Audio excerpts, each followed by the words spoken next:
Okay, Brian Collins, can you please re-explain the whole GME Moass situation for those of us that have friends and family that aren't on board yet? Okay, so trying to explain shorting to people is step number one. So you have to explain like what shorting means. And in the traditional sense, the way it's supposed to happen is a hedge fund is going to bet against a stock. So they want to sell that stock at a premium and make the most money they can before it drops. And to do that, they go to somebody who owns that stock and they say, hey, may I borrow your shares of stock? And the person who has them is like, well, why? I'm like, well, I'm going to pay you this fee and interest rate for however long that stock is sold. I will keep paying an interest rate, and then eventually I'll give you all your shares back. And the person lending them says, all right. So let's say they borrow 1 million shares of this company. And they sell that company at $100, and the loan has it not so that they give money back to the people they borrowed the shares from, but they give the physical shares back. And so if the price drops from $100 to $90, right, they can go out and they can go buy that same million shares back for $900,000, pocket $100,000 in profit, and return the shares to the owners. Now, you have to pay taxes on that $100,000 you make, as anyone would, because that's profit.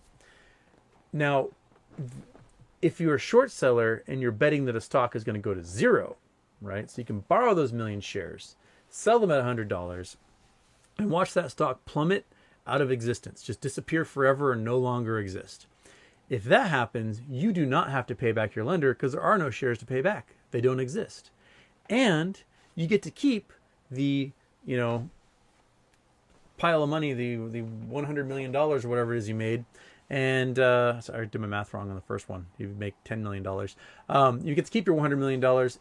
And there's a weird loophole because you never actually bought the stock. You never have any capital gains, and therefore you never pay taxes on any of that money. So you get to keep your $100 million from shorting that stock and never have to pay taxes on it. Woohoo! Yay, loopholes, right? Okay. What happened with GameStop and AMC and a lot of other stocks is that it wasn't that these folks were borrowing shares and then selling them short and hoping the price would go down and later buy it back. It was that they were creating shares out of thin air.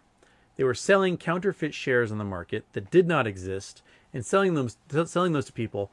And so all of a sudden there were more shares being traded in existence than there should be, which would naturally deflate the price because it compensates the buy pressure. And so when the price drops, retail investors who own the stock panic. They go, oh no! And they don't want to lose what money they have, so they sell. And that causes the price to drop even more. And so these companies will sell even more fake shares on the market, which will drop the price more, which will cause more retail investors to get out. And eventually the price gets forced to zero regardless. And they also do things with these companies where they'll take large enough holdings when the stock price gets low enough, and they'll force the companies to put a member of their hedge fund on the board. And that guy's job is to destroy the company from the inside. They're there to screw up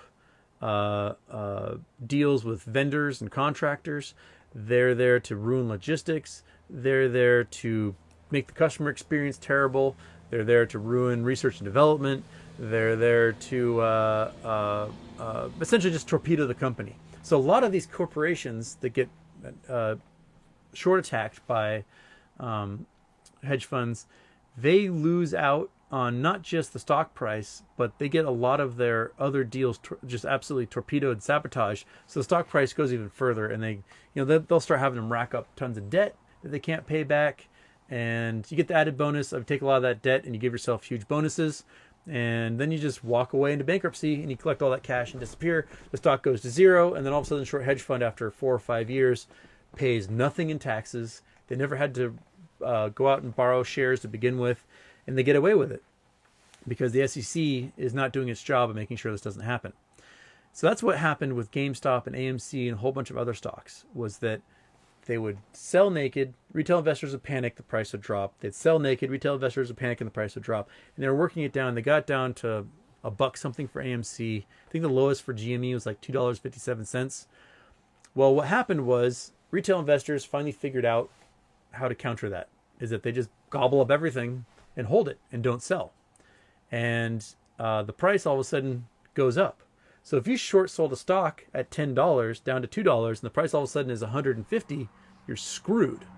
Not only do you owe that stock back to all the synthetics you created, either through naked shelling or through borrowing, but you're going to have to pay 10 times as much or more to replace that stock.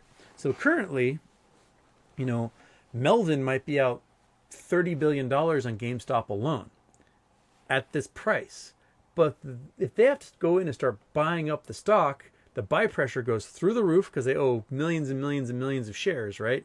So the buy pressure goes through the roof and the price goes even higher. So that $30 billion in current losses extends to 100 billion, a trillion, who knows how much, because there's infinite risk involved with this short selling. And that's where we are. We're in this like buy and hold, waiting for them to be forced to buy this stuff back and shoot us to the moon. And that's kind of the basis behind the entire Moass, behind this entire short squeeze movement that we're in, is that we've got the short hedge funds by the balls, and they're desperately trying to figure out ways to kick the can down the road and survive another day. So there we go. hope that helps out. That's kind of the base level of it all. So once you can explain short selling to your friends and family, you can start explaining the tactics we have behind it, behind not being those retail sellers who panic and sell and drive the price more, but being like, oh, it's a deal, I'm going to buy more and driving that price back up again. Bridget